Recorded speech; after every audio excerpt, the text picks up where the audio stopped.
जब हारून के 2 पुत्र यहोवा के समीप जाकर मर गए, उसके बाद यहोवा ने मूसा से बातें की और यहोवा ने मूसा से कहा, अपने भाई हारून से कह कि संदूक के ऊपर के प्रायश्चित वाले ढकने के आगे बीच वाले पर्दे के अंदर पवित्र स्थान में हर समय न प्रवेश करें, नहीं तो मर जाएगा। क्योंकि मैं प्रायश्चित वाले ढकने के ऊपर बादल में दिखाई दूंगा। जब हारून पवित्र स्थान में प्रवेश करे तब इस रीति से प्रवेश करे, अर्थात पाप बलि के लिए एक बछड़े को और होम बलि के लिए एक मेढ़े को लेकर आए। वह सनी के कपड़े का पवित्र अंगरखा और अपने तन पर सनी के कपड़े की जांघिया पहने हुए और सनी के कपड़े का कटिबंध और सनी के कपड़े की पगड़ी भी बांधे हुए प्रवेश करे। ये पवित्र वस्त्र है और वह जल से स्नान करके इन्हें पहने। फिर वह इजरायलियों की मंडली के पास से पाप बलि के लिए 2 बकरे और होम बलि के लिए 1 मेढ़ा ले, और हारून उस पाप बलि के बछड़े को जो उसी के लिए होगा चढ़ाकर अपने और अपने घराने के लिए प्रायश्चित करे, और उन दोनों बकरों को लेकर मिलाप वाले तंबू के द्वार पर यहोवा के सामने खड़ा करे। और हारून दोनों बकरों पर चिट्ठियां डाले, एक चिट्ठी यहोवा के लिए और दूसरी चिट्ठी अजाजेल के लिए हो। और जिस बकरे पर यहोवा के नाम की चिट्ठी निकले उसको हारून पाप बलि के लिए चढ़ाए, परंतु जिस बकरे पर अजाजेल के लिए चिट्ठी निकले वह यहोवा के सामने जीवित खड़ा किया जाए कि उससे प्रायश्चित किया जाए, और वह अजाजेल के लिए जंगल में छोड़ा जाए। हारून उस पाप बलि के बछड़े को जो उसी के लिए होगा समीप ले आए और उसको बलिदान करके अपने और अपने घराने के लिए प्रायश्चित करे। और जो वेदी यहोवा के सम्मुख उस पर के जलते हुए कोयले से भरे हुए धूपदान को लेकर और अपनी दोनों मुट्ठियों को कूटे हुए सुगंधित धूप से भरकर बीच वाले पर्दे के भीतर आकर उस धूप को यहोवा के सम्मुख आग में डाले, जिससे धूप का धुआं साक्षी पत्र के ऊपर के प्रायश्चित के ढकने के ऊपर छा जाए, नहीं तो वह मर जाएगा। तब वह बछड़े के लहू में से कुछ लेकर पर्व की ओर प्रायश्चित के ढकने के ऊपर अपनी उंगली से छिड़के, और फिर उस लहू में से कुछ उंगली के द्वारा उस ढकने के सामने भी 7 बार छिड़के। फिर वह उस पाप बलि के बकरे को जो साधारण जनता के लिए होगा बलिदान, उसके लहू को बीच वाले पर्दे में भीतर ले आए, और जिस प्रकार बछड़े के लहू से उसने किया था ठीक वैसे ही वह बकरे के लहू से भी करे, अर्थात उसको प्रायश्चित के ढकने के ऊपर और उसके सामने छिड़के, और इजरायलियों की भांति भांति की अशुद्धता और अपराध और उनके सब पापों के कारण पवित्र स्थान के लिए प्रायश्चित करे, और मिलाप तंबू में जो उनके संग उसकी भांति भांति की अशुद्धता के बीच रहता है उसके लिए भी वह वैसा ही करे। जब हारून प्रायश्चित करने के लिए पवित्र स्थान में प्रवेश करे, तब से जब तक वह अपने और अपने घराने और इजरायलियों की सारी मंडली के लिए प्रायश्चित करके बाहर ना निकले, तब तक कोई मनुष्य मिलाप वाले तंबू में ना रहे। फिर वह निकल कर उस वेदी के पास जो यहोवा के सामने है जाए और उसके लिए प्रायश्चित करे। बछड़े के लहू और बकरे के लहू दोनों में से कुछ लेकर उस वेदी के चारों कोनों के सींग पर लगाए, और उस लहू में से कुछ अपनी उंगली के द्वारा 7 बार उस पर छिड़क कर उसे इजरायलियों की भांति भांति की अशुद्धता छुड़ाकर शुद्ध और पवित्र करे। जब वह पवित्र स्थान और मिलाप वाले तंबू और वेदी के लिए प्रायश्चित कर चुके, तब जीवित बकरे को आगे ले आए और हारून अपने दोनों हाथों को जीवित बकरे पर रखकर इजरायलियों के सब अधर्म के कामों और उनके सब अपराधों अर्थात उनके सारे पापों को अंगीकार करे और उनको बकरे के सिर पर धर कर उसको किसी मनुष्य के हाथ जो इस काम के लिए तैयार हो जंगल में भेज के छुड़वा दे। वह बकरा उनके सब अधर्म के कामों को अपने ऊपर लादे हुए किसी निर्जन स्थान में उठा ले जाए, इसलिए वह मनुष्य उस बकरे को जंगल में छोड़ दे। तब हारून मिलाप वाले तंबू में आए और जिस सनी के वस्त्र को पहने हुए उसने पवित्र स्थान में प्रवेश किया था उन्हें उतार कर वहीं रख दे। फिर वह किसी पवित्र स्थान में जल से स्नान कर अपने निज वस्त्र पहन ले और बाहर जाकर अपने होम बलि और साधारण जनता के होम बलि को चढ़ाकर अपने और जनता के लिए प्रायश्चित करे और पाप बलि की चर्बी को वह वेदी पर जलाए।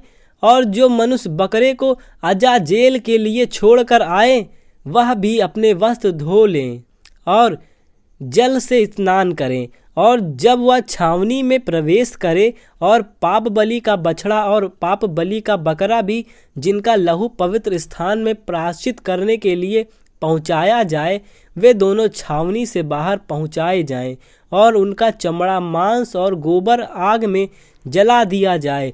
और जो उनको जलाए वह अपने वस्त्र को धोए और जल से स्नान करे और इसके बाद वह छावनी में प्रवेश करने पाए। तुम लोगों के लिए यह सदा की विधि होगी कि 7वें महीने के 10वें दिन को तुम अपने अपने जीव को दुख देना। और उस दिन कोई चाहे वह तुम्हारे निज देश का हो चाहे तुम्हारे बीच में रहने वाला कोई परदेशी हो, कोई भी किसी प्रकार का काम काज ना करे, क्योंकि उस दिन तुम शुद्ध करने के लिए तुम्हारे निर्मित प्रायश्चित किया जाएगा और तुम अपने सब पापों से यहोवा के सम्मुख पवित्र ठहरोगे। यह तुम्हारे लिए परम विश्राम का दिन होगा और तुम उस दिन अपने अपने जीव को दुख देना यह सदा की विधि ठहरे।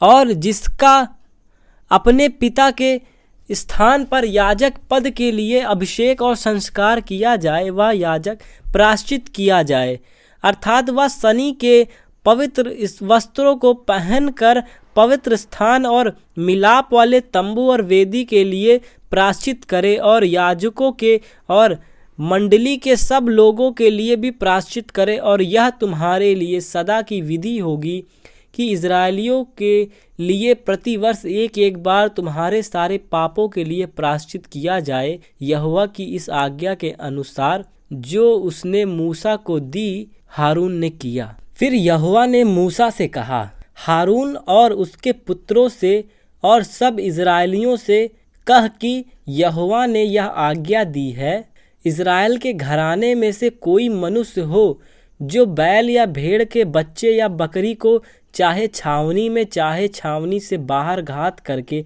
मिलाप वाले तंबू के द्वार पर यहोवा के निवास के सामने यहोवा को चढ़ाने के निर्मित ना ले जाएं, तो उस मनुष्य को लहू बहाने का दोष लगेगा और वह मनुष्य जो लहू बहाने वाला ठहरा है वह अपने लोगों के बीच से नष्ट किया जाएगा। इस विधि का यह कारण है कि इजरायली अपने बलिदान जिनको वे खुले मैदान में वध करते हैं, वे उन्हें मिलाप वाले तंबू के द्वार पर याजक के पास यहोवा के ले जाकर उसी के लिए मेल बलि करके बलिदान किया करें। और याजक लहू को मिलाप वाले तंबू के द्वार पर यहोवा की वेदी के ऊपर छिड़कें और चर्बी को उसके सुखदायक सुगंध के लिए जलाएं। वे जो बकरों के पूजक होकर व्यभिचार करते हैं, वे फिर अपने बलि पशुओं को उनके लिए बलिदान ना करें।